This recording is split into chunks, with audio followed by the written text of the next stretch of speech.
Voice और मैं हूं आपके साथ ज्योति कनौजिया। आइए रुक करते हैं खबरों की ओर। नकली रेमडेसिविर इंजेक्शन बनाने और बेचने के मामले में शुक्रवार को दिल्ली पुलिस की क्राइम ब्रांच के छापे के मामले के नया मोड़ आ गया है। सिडकुल की दवा factory nectar herb and drugs के मालिक विशद कुमार की ओर से पुलिस को तहरीर दी गई है, जिसमें दिल्ली क्राइम ब्रांच की कार्यशैली पर सवाल उठाते हुए उनके द्वारा ले जाई गई सीसीटीवी की फुटेज की डीवीआर को सुरक्षित रखवाने की मांग की गई है।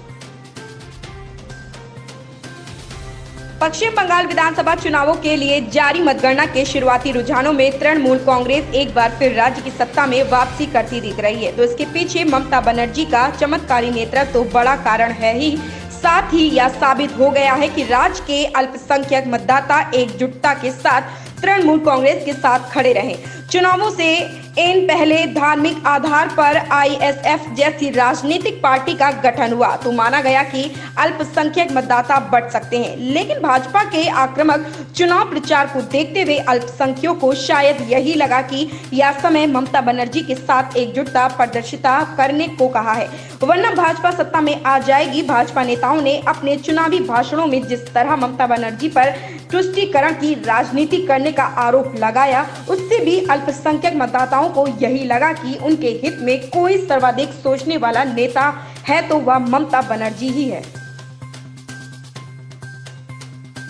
तेलंगाना में कोविड-19 के 7,430 नए मामले सामने आने से संक्रमण के कुल मामले 4.50 लाख के पार चले गए, जबकि 56 और लोगों के जान गंवाने के बाद कुल 2,368 लोगों की मौत हो गई। एक सरकारी बुलेटिन में 1 मई को रात 8 बजे तक के आंकड़े उपलब्ध कराते हुए बताया गया कि वृहद हैदराबाद नगर निगम जीएचएमसी में सबसे अधिक 1,546 नए मामले आए हैं। इसके बाद मेडचल, मलका जगीरी में 533 और रंगारेड्डी में 475 नए मामले आए। कर्नाटक में बेलगामी लोकसभा उपचुनाव की मतगणना कवर करने के लिए आरटीपीसीआर जांच कराने वाले 12 पत्रकार कोरोना वायरस से संक्रमित पाए गए हैं। अधिकारियों ने बताया कि निर्वाचन आयोग द्वारा जांच कराने को अनिवार्य करने के बाद 29 पत्रकारों से अपनी जांच कराई गई थी। उन्होंने बताया कि उनमें से प्रिंट और टीवी न्यूज चैनलों के 12 पत्रकार संक्रमित पाए गए हैं।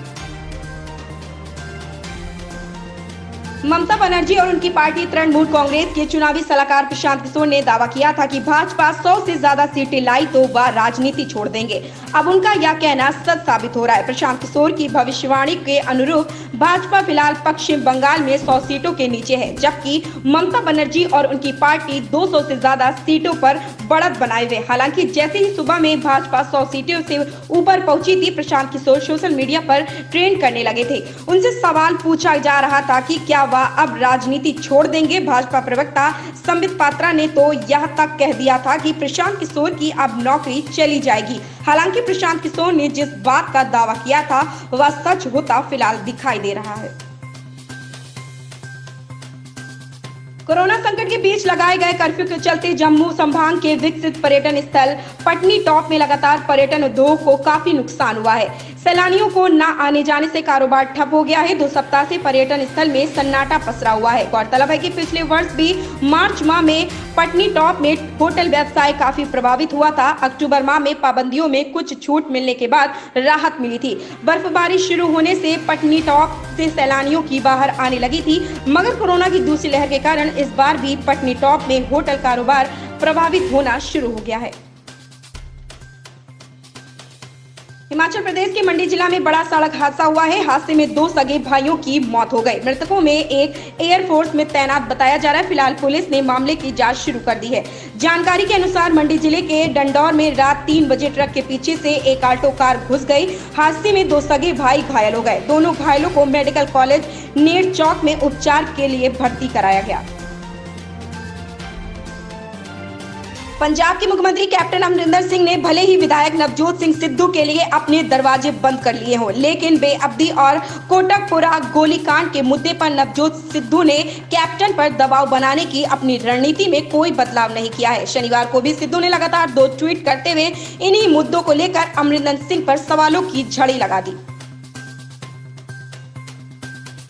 मध्य दिल्ली के नबी करीम स्थित एक होटल में अफगानिस्तान सेना के रिटायर्ड मेजर जनरल की मौत हो गई। पुलिस ने अफगानिस्तान में परिवार से संपर्क किया तो परिजनों ने भारत आने में असमर्थता जताई। इसके बाद अफगानिस्तान दूतावास अधिकारियों की मौजूदगी में दिल्ली पुलिस ने दिल्ली गेट स्थित कब्रिस्तान में बुजुर्ग मोहम्मद रहीम वर्दक को पूरे सम्मान के साथ सुपुर्द-ए-खाक किया। इस बार के असम विधानसभा चुनाव में भाजपा के नेतृत्व वाली गठबंधन सरकार सत्ता पर काबिज हो सकती है। दरअसल निर्वाचन आयोग की वेबसाइट पर जो शुरुआती रुझान सामने आ रहे हैं, उन आंकड़ों में भाजपा नीत राजग कांग्रेस की अगुवाई वाला महागठबंधन आगे है। इधर रुझानों में भाजपा को बढ़त मिलने से गदगद मुख्यमंत्री सर्बानंद सोनोवाल ने रविवार को विश्वास जताया कि भाजपा नीत गठबंधन राज्य में फिर से सरकार बनाएगा। ऐसी ही खबरों से जुड़े रहने के लिए आप देखते रहें पीस ऑफ वॉइस।